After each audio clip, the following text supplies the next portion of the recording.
I'm aware that lots of people in the chat might be keen to know about Warcry. The Warhammer Studio team are going to publish rules for using Helsmiths of Hashut for Warcry when they release.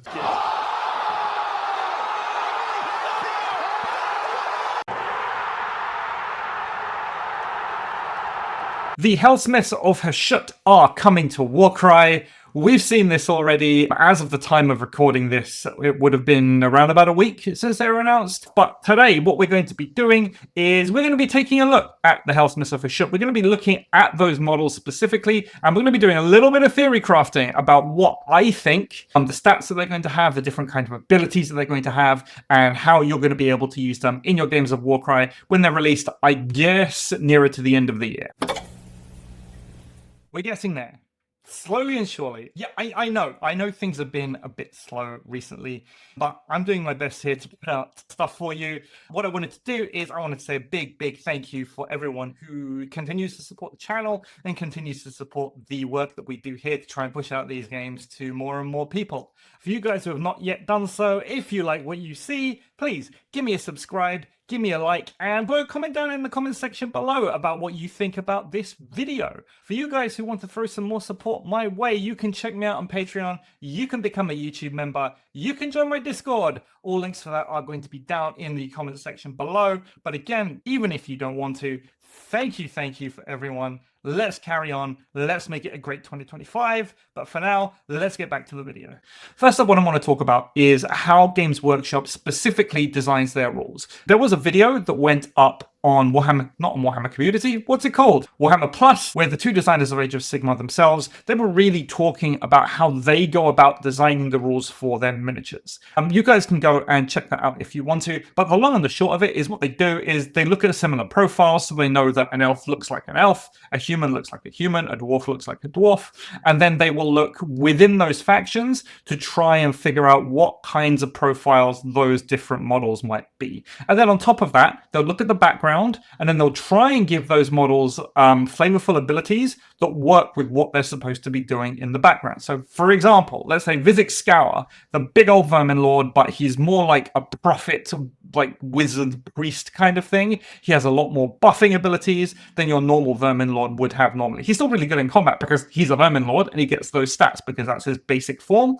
But the abilities of those models really change depending on what they're supposed to be doing in the background. So that's the logic that we're going to be applying today to the Helsmiths. Helsmiths! They do make helms as well. The Helsmiths of Hashut. So what I did is I went back and I took a look at the original video that was released last Friday as part of the reveal stream. I looked at all of the things that they said about the Helsmiths and about what each of the units do. I want to say a big thank you to Lil Salmon over on Reddit. What they did is they went and they basically transcribed everything, so I've got a nice reference point. And we're going to figure out what the Helsmiths of Hashut are going to be doing. So, to begin with, I want to talk a little bit about what I think their big old army rule is going to be.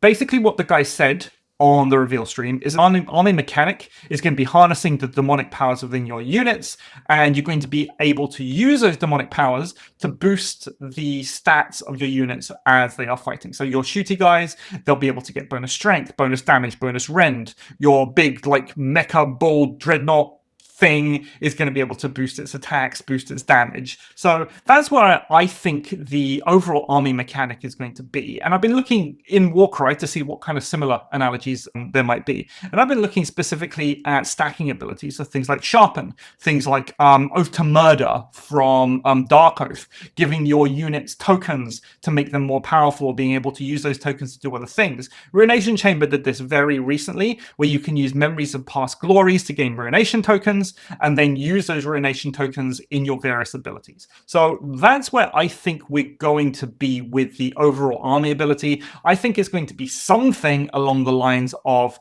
on a double, you can give your fighter a demonic power token, and then each of those units will have all sorts of other abilities that say, okay, if you have a demonic power token, you might get +1 attack, or +1 strength, or +1 crit damage. Something along those lines. That's where I think we're going to be, and that's how I think they're going to differentiate the different units in terms of what kind of abilities they have and how they use their demonic power tokens to buff their attacks. That's what I think is going to be, and I think that could be really interesting. We haven't really seen something like this, again, outside of Ruination Chamber, like using tokens to buff your attacks, maybe being able to stack multiple tokens onto a thing, using up all of the tokens within your warband. That might be interesting. So yeah, that's where I think the like almost not faction passive, but the gimmick of the warband is going to be. Now let's look at the different units and let's see what we think will and might not make the cut. So we're going to start with units that I think 100% definitely going to be in the warband. You've got the Infernal Cohorts to start with, your basic rank and file dwarves. They seem to come in two flavors. We're looking at sword and shield, and we're looking at spear and shield. Now, we have the stats for these kinds of dwarves. Let's look at Ironbreakers, for example. They're 75 points, right? The thing about Ironbreakers is that they're paying a lot of points for their ability over my dead body. They wouldn't cost this much if they didn't have that ability. But I think with a sufficiently powerful warband ability, they will most definitely be able to cost somewhere in the region of 75 points. So I think that should be fine. We know what a hand weapon shield dwarf looks like. It's basically a 3-3-1-3, toughness 5, 12 wounds, movement 3. That's basically it. And we also know what a spear dwarf would look like. It would be 2 attacks instead, maybe going up to strength 4 if they decided to say, okay, well, the spears use demonic magic or whatever. 1-4 damage profile, range 2. So I think that's the easiest thing to go about it. What did they say? What did the guys over at Warhammer Community say? They said that the spears are, we're talking Age of Sigmar terms here, anti-charge, anti-cavalry. That means that when something charges into them or when cavalry charge into them, they're better. I think in terms of abilities for these guys, sure, they're going to be stacking demonic power just like the rest of everything else in the warband. The question is, what could they do?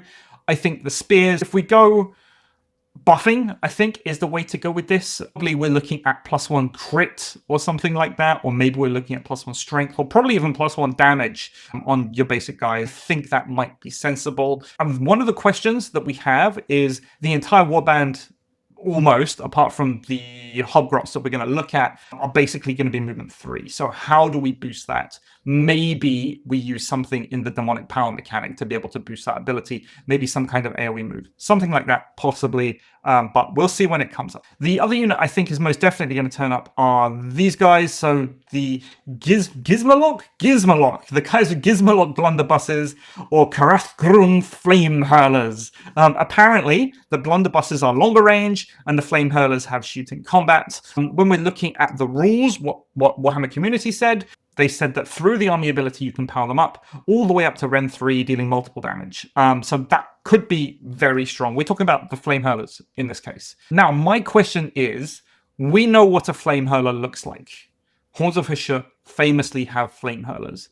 Range 6, no minimum range, so they will be able to shoot into combat, so that kind of checks out. 3 shots, strength 5, 1-5 damage profile. So are they going to keep that profile? I think possibly. Is most definitely an option. But the question for me is, are they going to keep the triple engulfing flames of dark artifice to just do the whole bunch of damage? Personally, I think if their army ability is going to be stacking demonic power tokens and then using those demonic power tokens to get extra strength, do extra things, I'm not entirely sure that Engulfing Flames of Dark Artifice is going to come back. They said that they will stack the demonic power, go all the way to Ren 3 doing multiple damage. So I think it may well be a case of you use the double first to get your demonic power token, or get multiple demonic power tokens, and then they'll have an ability, say, on a double, again, on a double probably, which is like, oh, on the next attack action, use up your demonic power tokens and get, I don't know, +1 dice, +1 strength, +1 damage, or something per demonic power token that you use. So what that will do is that will reward a whole bunch of setup. It'll reward not splurging all of your demonic power tokens on turn 1. And maybe what we're looking at is the kind of warband where on later turns, once it's got that big old stockpile of demonic power tokens, you can just splurge them all into one super attack. Maybe that's what we're looking at. So the other option are the Blunderbusses.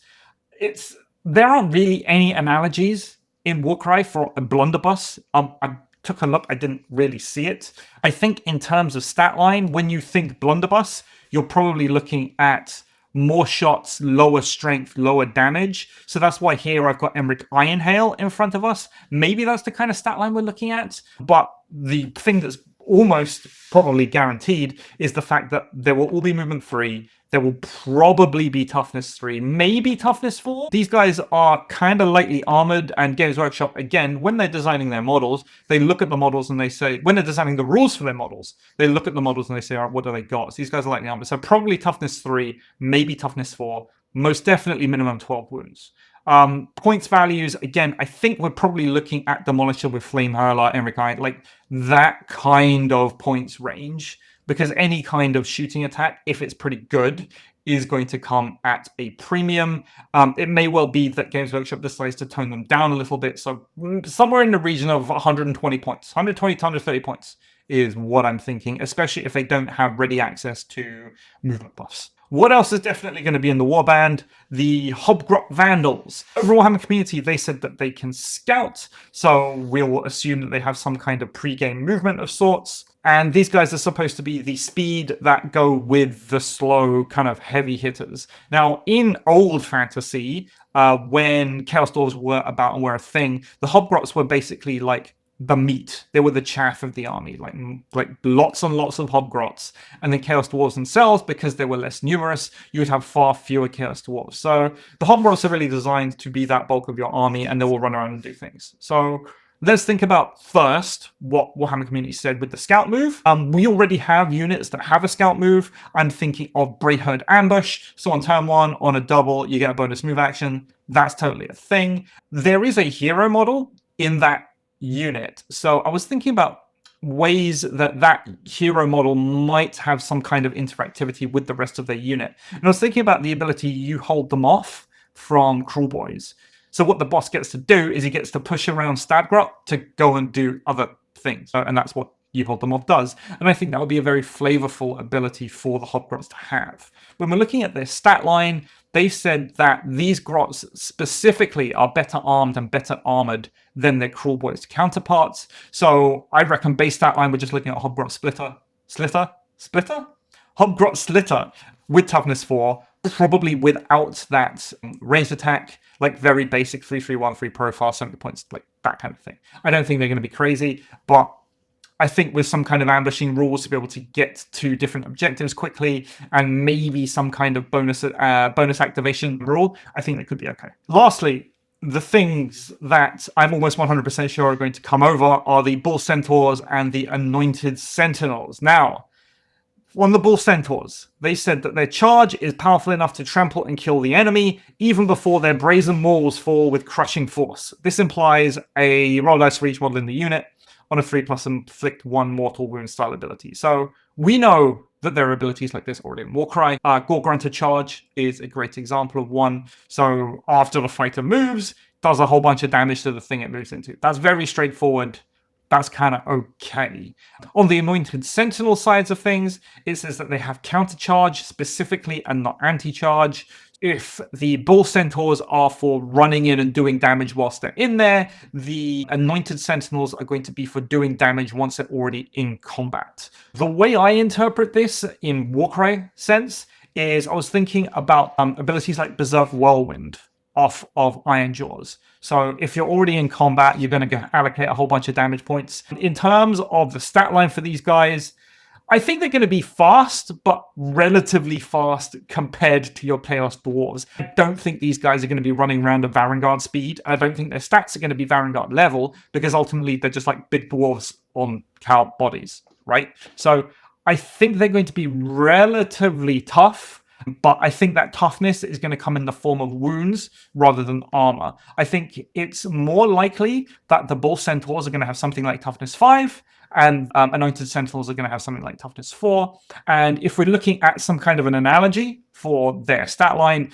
I've looked at Dragon Ogres.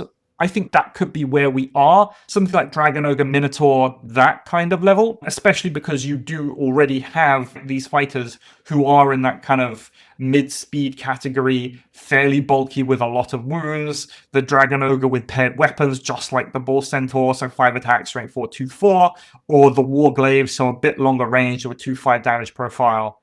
I think that might be appropriate for these guys, especially if the Warglaive, the Anointed Sentinel in this case, has something like Berserk Whirlwind to really supplement this attack damage. I think that's where we're going to be sitting. there are a whole bunch of heroes that we've also seen. We've seen the War Despot, we've seen Demon Smiths, and we've seen the Ashen Elder. The War Despot, we actually have its War Scroll card in Age of Sigmar to be able to take a look. They say it's got a 3-up save, so in Age of Sigmar terms, it'll probably have toughness 5. It looks to have some kind of sequence activation ability that lets them pick another Chaos Dwarf unit to fight after them. This is pretty strong in Age of Sigmar. It's not so strong in Warcry, unfortunately. But if it was going to have an ability like this, the best version of that ability is from the Skinnakin, the Get Out My Larder ability. So you're going to be picking another unit. So in this case, it will be another Chaos Dwarf unit within 6 inches that hasn't activated yet. That fighter gets them to make a bonus move action up to a value of the ability. He gets to do the same thing. And then you get to activate the other fighter. So if we're talking about the War Despot specifically making other fighters activate, maybe what this will do, I'm not saying it should be a double with the version that I've got in mind, probably a triple. This guy would make a bonus attack action, or it will make on its next attack action, it will do a whole bunch of damage. Then you pick a guy, that guy makes an attack action, and then he has to activate immediately after. Something like that is what I'm thinking about. Or it could just be a direct copy of the Skinnakin, for all I know. It could be.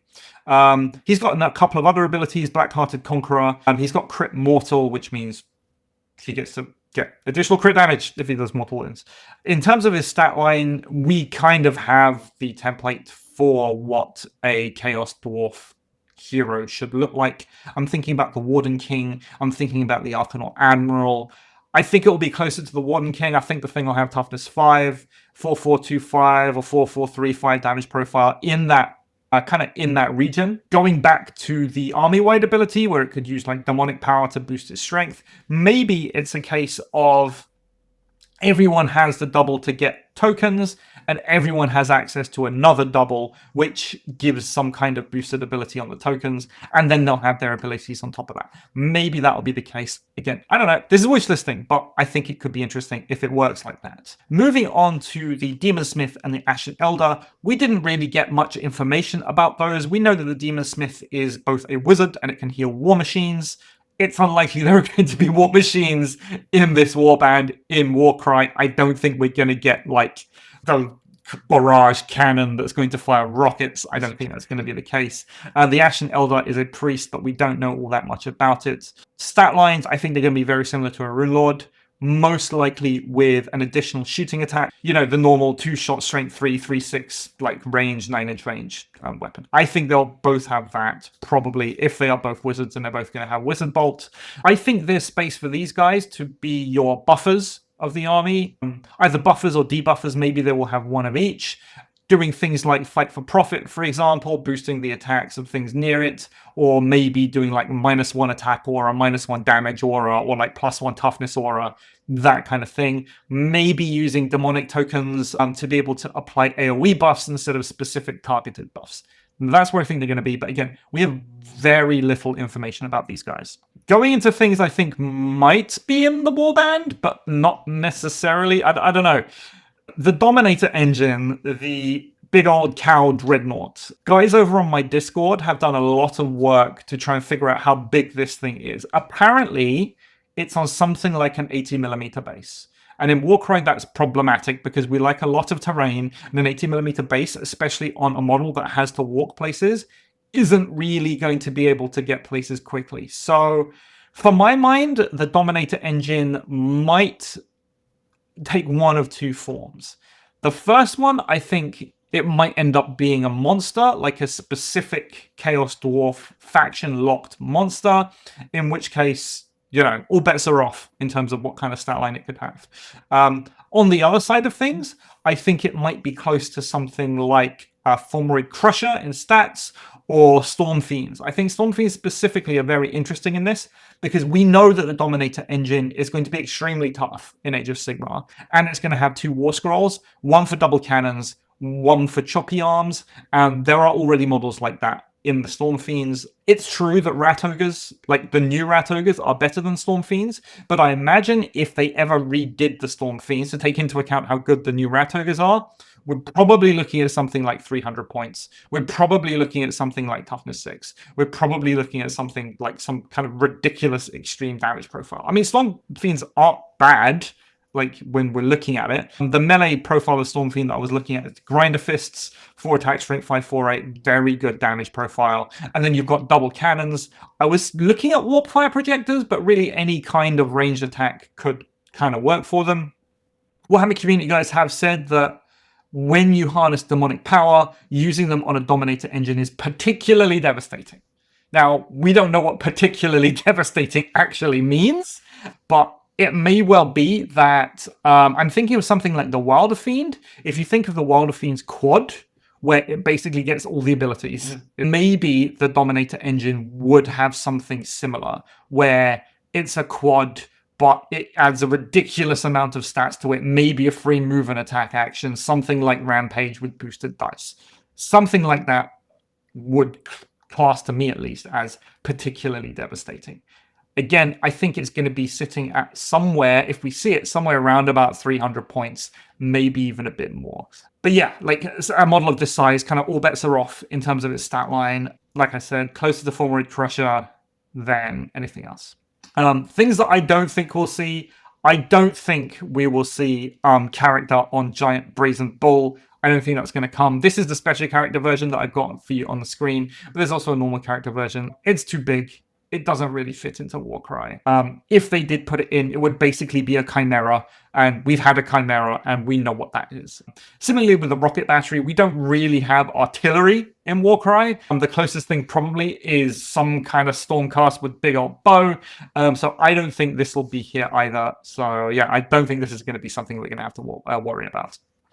And that's it. That's what I think the new Chaos Dwarf Warband is gonna look like. I think ultimately, when talking about the whole shape of the Warband, I think we're gonna have relatively few Chaos Dwarves, backed up by the bulk of the Warband, which is gonna be Hobgrots, and we're gonna have a bunch of really good supporting characters, kind of being able to buff the rest of the Warband themselves. The Lord being able to move his basic guys again. The Demon Smiths and the Ashen Elder being able to apply AoE buffs. I think we're going to have Bull Centaurs are basically going to be devastating on the charge, or if they're already in combat, be able to chop up things real nicely. And I think that we're going to have an overall army ability where you're going to be stacking demonic tokens and using those within the rest of your abilities to really give you some proper edge during your fights.